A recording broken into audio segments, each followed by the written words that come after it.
Tunis International, Faisal Hilali on audio engineering, Reem Trabilsi on live streaming, Hayet Toukabri in the studio for this daily edition. And we have the pleasure to have with us in the studio Dr. Jameleddine Aouini, who is a doctor in history, and he is also a freelance professional tourist guide. He's here today to talk to us a little bit about his experience as a tourist guide. And we will take, of course, one of Tunisia's most beautiful destinations, which is the Nord-Ouest city of Tabarka. So welcome, Si Jameleddine. It's a pleasure to have you.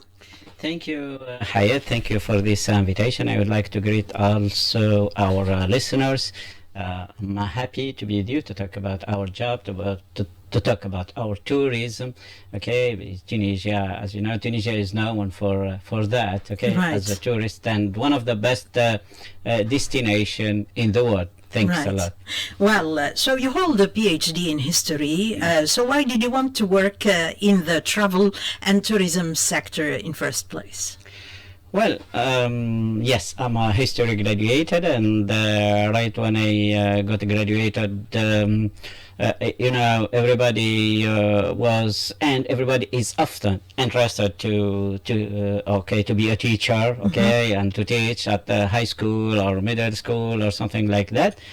But I did differently, and I got interested in something like archaeology, history, something like that. I wanted to carry on my research about history, so that's what I did. Okay. Meanwhile, okay, I became a tourist guide. Okay. Before that, I was hired by Patrimoine institutes in Bularidge and in Shemto, so I know that area very, very well. Yes, so I started like my research, my master degree, okay, about Italian fishermen, and then I carried on about Italian immigration and Lagolette, okay, precisely Lagolette, okay, because my PhD dissertation deals with Italian community, and Italian immigration is also important in that area of Tabarka as well. I mean, right from the early centuries. We're going to talk about that. Yes, because it started early. I started like 16th century AD, when these coral fishermen came and they settled there, and they Genoese fishermen and coral fishermen. So that's why, and as well other fishermen, they came from Bari, from Naples, okay, early 1835. So that's why. Furthermore, I guess my Italian was useful, because I remember, as far as I remember, my supervisor, who is Habib Kazdagli, I want to say hello to him, because he told me, he gave me his proposal when I started like preparing my, first of all, my dissertation, master dissertation. He told me, you speak Italian. Why you don't do something about Italian? Try to benefit from your Italian language. That's what I did, because I'm an English, by the way. I'm an English speaking guide, and Italian and French speaking guide also. Right. So like that, I became interested, and for me, getting interaction with people and other cultures, other people, okay. Yes, I'm attracted to that. Promoting the country as well, and the different tourist destinations, because we have a beautiful country, and we boast of these 3,000 years of history. So this is something maybe that you want to share as well with people, and this is maybe what attracted you more to the job of a tourist guide rather than the job of a teacher. But even that of a teacher is also very important, because you communicate, I mean, the love of the country and the knowledge of our history to the younger generations. At home we have a teacher. My wife is a teacher.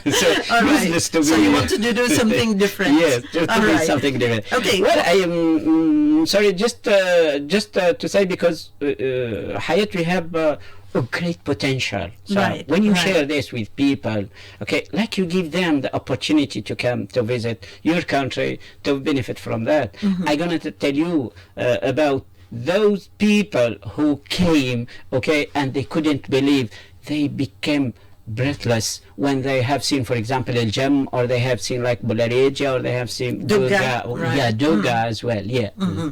Right. Okay. So, just briefly, we will talk about this profession of the tourist guide. So, what are the skills needed, do you think, for a tourist, for a professional tourist guide? First of all, in Tunisia, I would like to tell you that we are apart proud. from language, apart from Yeah, being yeah. proficient in the language in which you are going to lead your your group Yeah. through the tour that you are entitled to perform. Well, as I told you before, like in Tunisia, we have a great potential. So we need like to be updated. We need to learn more and more. Just history, just our history started like from the Punic time, Carthaginian time, then Roman time, then Byzantine, then the Vandals, then Byzantine, then Muslim, then Ottoman, then French. So you see, and the Copsian period, which is even further than that. Sure, yeah, sure. Million years ago. So and then because our guides here in Tunisia, we are proud to be among the best. Why among the best? Because when we accompany groups or people, visitors or travelers, we tell them about everything. Okay, you are supposed to tell them about everything: history, geography, anthropology. Furthermore, culture. Yes, culture. Furthermore, Traditions, customs. Exactly, because these people, why do they come to your country? They come to your country for seeking for a nice discovery, learning and discovery. What we call learning and discovery. Okay, Right. so people, they come for that. So their expectations is to answer all their questions and to give them what do they want. Right. So that's why, and even in Tunisia, that's why we are considered among the best. Why? Because we were taught that. I mean, like people, they taught us congratulations and the reviews as well. So we try to be updated, but it doesn't mean that we are happy with that. No, we need to learn and get That's more right. and more to skills. be upgraded Yes, all the time. Upgraded, Right. yeah, exactly. Okay, so today you are going to customize, let's say, a visit to the northwest of Tunisia to a group of visitors, Yeah. and to meet the requirements of those groups. So you will start with Tabarka as the main attraction of the northwest, right? Yes. Okay, so tell us a little bit about Tabarka is located in the northwest of Tunisia, belongs to the governorate of Jendouba. Yes, and is one of the nearest place to Algeria as well. And you know that when there were Lomilinis, these who came for coral, okay, and they had been Italians, yes, Chinese people. So when they came, they had been working at the same time in Tabarka and in Lakal in Algeria, okay, because it was considered like same land, okay. So and Tabarka, what makes Tabarka different from all the other resort places or in Tunisia or elsewhere, that this combination of mountain and sea, Right. something which you don't find a lot. Beautiful except scenery, maybe right, and Corbus, landscape, okay, right. not to be honest, okay, we have as well Corbus. Corbus is amazing, okay. So Tabarka, we find this. Furthermore, in Tabarka, you know that its history started as well early, like from the Carthaginian time and the Roman time. You know that in Tabarka there is one of the most important port, okay, for shipping marble from Chemto. From Chemto, right. Yes, from Chemto, and there is a museum, by the way. If people are interested, they can go there and enjoy like Numidian time and Roman time, and then grain. You know that Africa, it was the breadbasket of Rome, Right, so that's why they had been shipping a lot of grain and a lot was of the food greenery, from Tunisia. right. Yes. Of Rome. Then I said marble. I said a lot of wild animals as well for the yes from The wild boar. Yes, they were Even lions, exported. apparently. Yes, they were shipped from, and I have a friend of mine who is working on that for his dissertation, PhD dissertation. So this is for this Tabarka. This is history. The name, Si Jameleddine, the ancient name of Tabarka. Tabaraka. Tabaraka or Tabaraka? Tabaraka. Tabaraka. And like it that. is Roman or Phoenician? Well, it goes back to the pre-Roman time. Pre-Roman Phoenicians, times. yes, Okay. Phoenician, and shouldn't forget that Tabaraka as well belongs to Numidia. Okay. Yeah, Numidia. It's right on the border, because you know Hayet, because the first Punic lands. Okay, that's just history information. Like from Tabarka to Tinaye in Sfax, from Tabarka to Tinaye in Sfax, it was the Punic Carthaginian land. Okay, Right. taken over by Roman, and then Roman they added Numidia, and they made Africa and Carthage. You know that Carthage was the capital of Africa. So. Tabaraka, Tabaraka, yes. That's the old name of Tabaraka. Old name, yes. And apparently it means a place in the shade. Yes, yeah, that's what they said. Yes, it is said. Okay, it is said that a place of the shade or hidden place or something like that. What is the most interesting is that Tabarka, among the other cities, didn't change name, because we often find, imagine that we often find like the places they change name, okay? Right, but right. Tabarka, it's nearly the same word that is kept, right? So what characterizes, this location, apart from this combination of mountain and sea? What other characteristics which are really, pure to this beautiful area, beautiful city in the northwest of Tunis? Yes, we shouldn't forget Tunisia. as well. We shouldn't forget as well the backcountry. Okay, like the forest, like this forest which can be used for hiking. Okay. Yes. And then in Tabarka itself today, for example, you know that tourism started early in Tabarka. If memory serves, okay, and if I'm not mistaken, Tabarka Tabarka is like a destination with Andraham, sure. With Right. Andraham is a destination which started even before the independence of the country, before 1956. Before 1956. Some French started already coming there. Maybe not exactly as tourists, okay, but they were curious to discover this area. So Anyway, what can people see and do when they go to Tabarka? What are the places that which are a must for people who visit Tabarka to see? in Tabarka itself, okay, Tabarka, is like a city of a few thousand people, okay. Its location is amazing on the sea, between the sea and the mountain, okay. But in Tabarka, from Tabarka, in the surrounding places, people they can enjoy visiting, like Balarija, like Duga, like Shemtu. That's around Tabarka, but That's in the around city of Tabarka. Tabarka, there is the Genoese fort. Genoese fort, yes. Thanks for asking which that, is reminding me. which that. goes back to Yes, the to Italians. Italian, right? Italian Genoese, okay, dating from 16th, 17th century AD. Yes, we have this that's on the sea, right on the sea, and with the sunset, an amazing view. Okay, when you look at these needles, rocky needles, okay, carved, les aiguilles, known as les aiguilles. Some activities in Tabarka, yes, people they appreciate, like for example the festival or the event of diving event, scuba diving.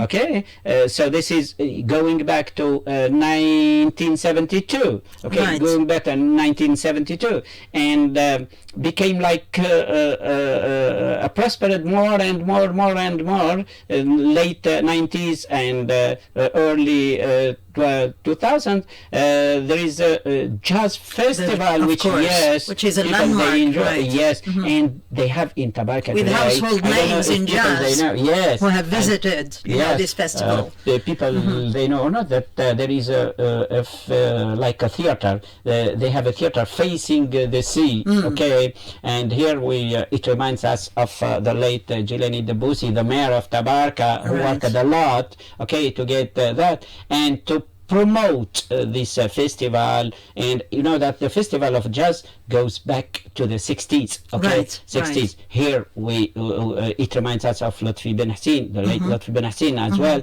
So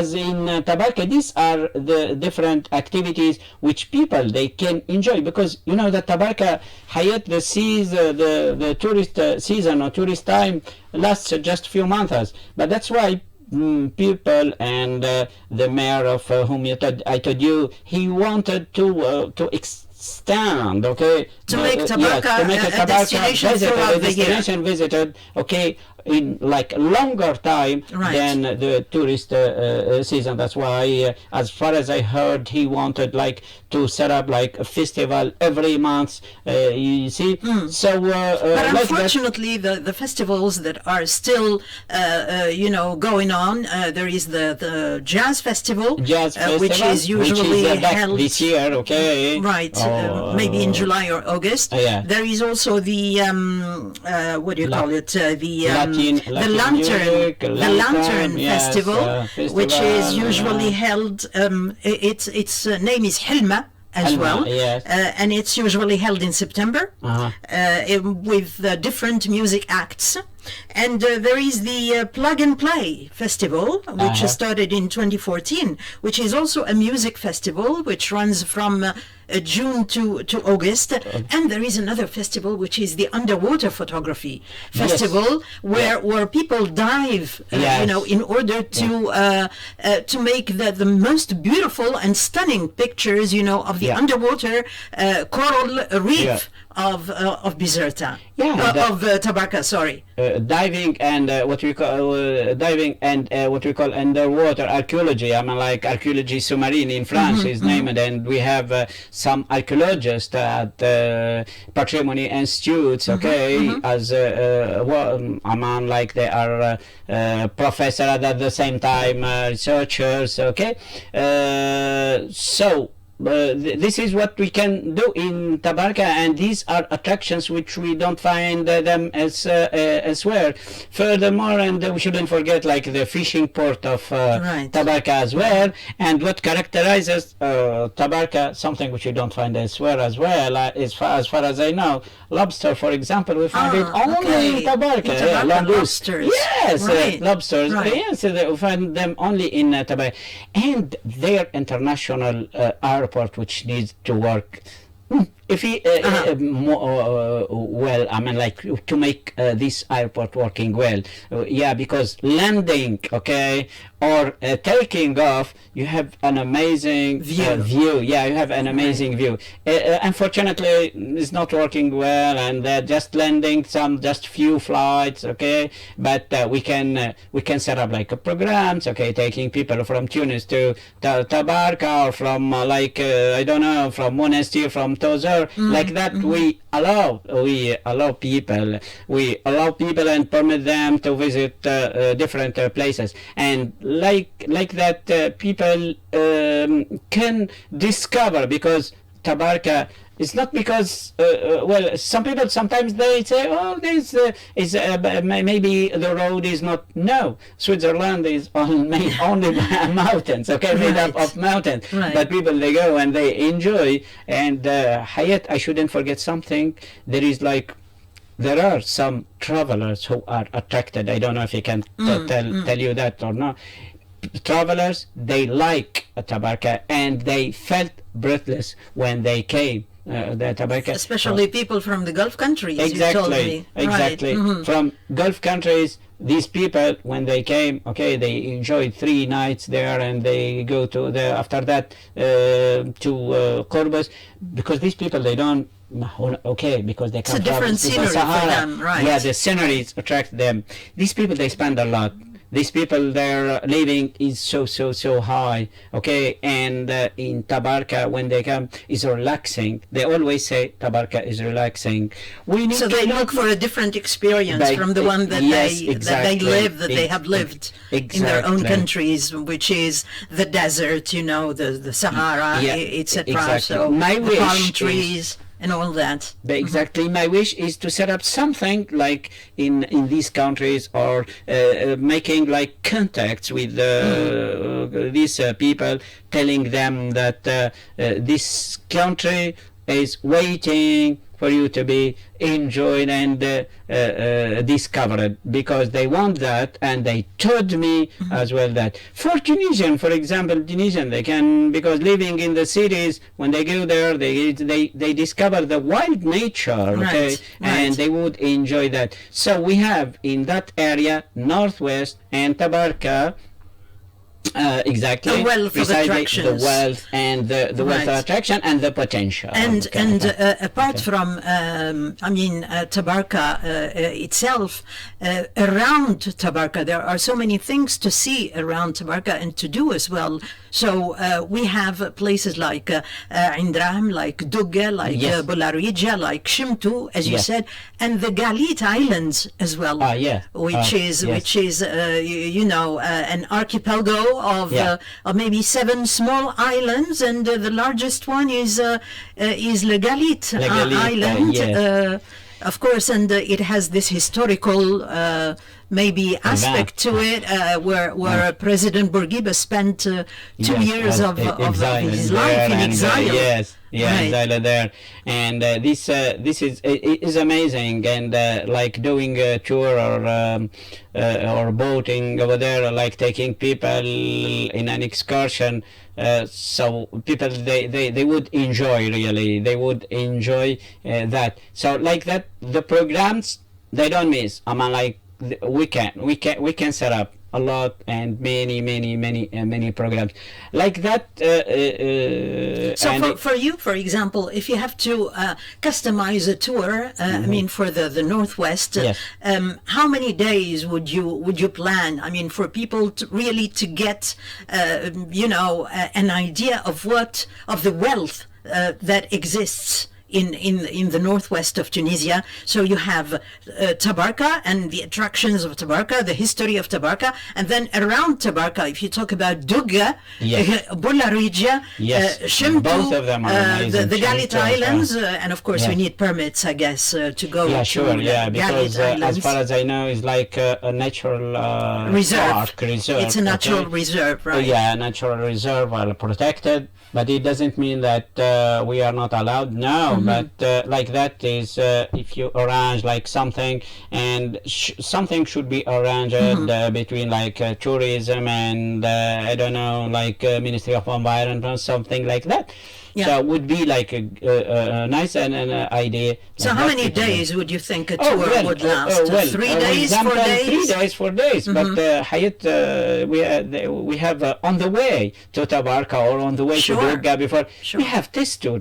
Test tour is amazing. Test tour, it reminds us of what? Of the arrival, these waves. Andalusian. Yes. Andalusian, when they were, after being expelled from Spain, from Andalusia, and they arrived, they settled in the northwest of Tunisia. Right. Yes, after 1609, 1610, they arrived there. Today in Andalus, in Testur, some people, they told me that it was the best among my tour. Okay, when they walking through across the main street of Testur, experiencing like something like drinking like a pomegranate juice. They interact with the locals. Interactions with locals. Which is why today in alternative tourism, Hayet, you know that people, they are seeking for that. That's right. They don't want anymore to be taken by a bus and going there and the bar, the hotel, and that's it. No, they want to experience. They want to experience themselves. Okay. Sure. Like that, and they like interaction with people. So, what is your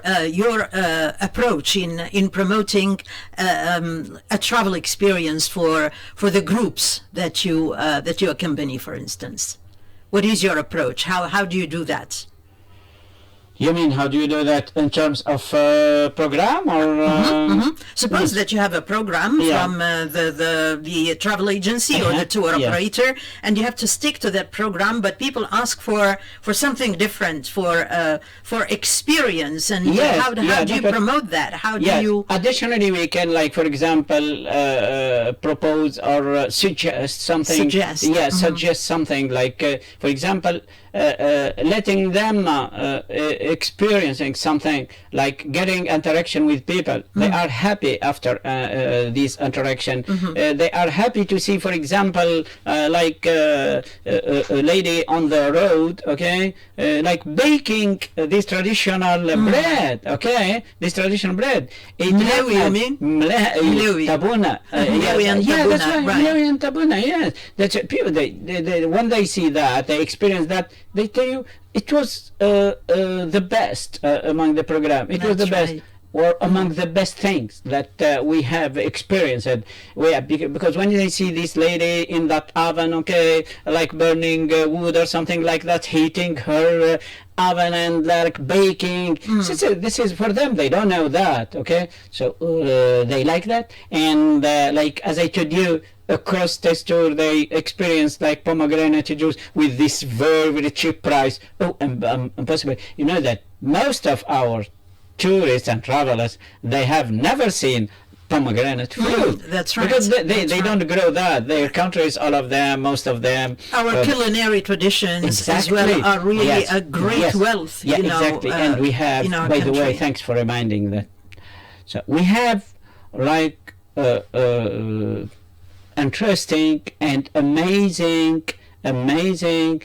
food and meals. People they like, okay. By the way, what is missing, Hayet, is street food. How to arrange that, how to do that, because people they want to experience that. But there are some festivals now about street food. Well, we are getting into that. We need more. We hope that we get out of the idea of the fast food and talk about street food, which is street food a bit, because people, when they, for example, people sometimes, like I'm in the Medina, and people maybe we get an opportunity to talk about the Medina another day. So people we want to, what do you have as street food? In the Medina there is like brick, okay, like people frying brick, and they say, you'd like to try brick. Said, what does it mean, brick? I explain, okay, what it is exactly, pastry, and inside an egg and parsley or something, or tuna or something.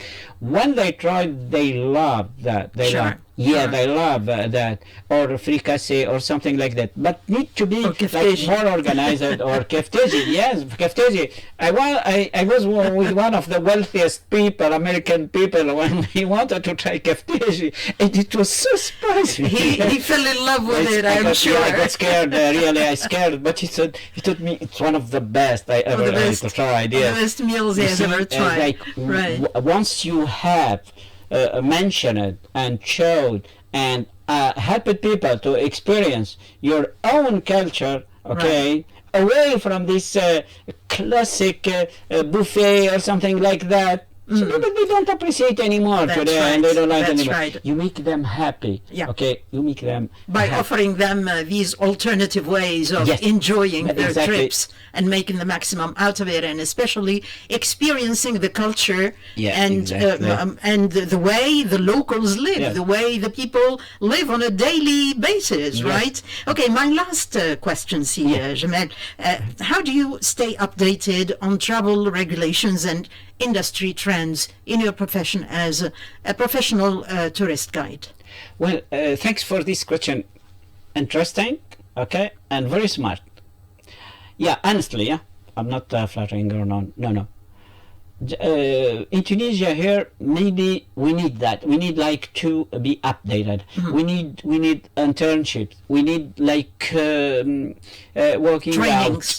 Training. Why? Because discoveries, they are every day, and historians, anthropologists, archaeologists, okay, all of them, they have publishing every day. Not only guides, no, but all the stuff of tourism, okay. You want better tourism, you want more revenues, okay? You want more and better reviews. So try to train people, Right. waiter, guide, I don't know, driver, okay? Because if you want today, Hayet, you are not alone in the market, as It's we a say whole in chain. France. Yes, today you have like other countries. They may afford better than you. They have Right. lovely coastline. They have lovely shores, beaches. So you are not only it's not only you in the world. So you need to You be have to make the competitive. difference. Yes, Right. the difference like that, to be everything updated, everything upgraded. You mean that we need that. We need that. Not to say like to be nonchalant and say, okay, they are coming over. Yeah, they come. Yeah, they come over. They would come over, but what category of tourists? Right. Yeah, Quality service. That's what we need to work on a lot. Yeah, today you need today. Now, to be competitive, like you need to afford like good service, good hotels, good restaurants, okay, good interaction with people, cleanness. Cleanliness. My God, Right. And yes, my God. and Because professional today, guides. I'm sorry. We Unfortunately, we need to work hard on that. Yes, we need to work harder. Okay. All right. Well, thank you so much. It was a my pleasure my talking pleasure. about Yes, thank you. about your profession and about the beautiful gem that we have in the Northwest, which is the city of Tabarka, and all around Tabarka, and all the beautiful sites that we have around this wonderful attraction. We hope to continue then these visits. Next time we'll choose another destination. Yeah, why not? Just Hayat, the last thing, I encourage people, okay, go to Tabarka, because Tabarka deserves to be discovered. Right. Is worth it. Is worth it. Is worth it. Thanks a Right. lot. Thank you. Thank you. Bye bye.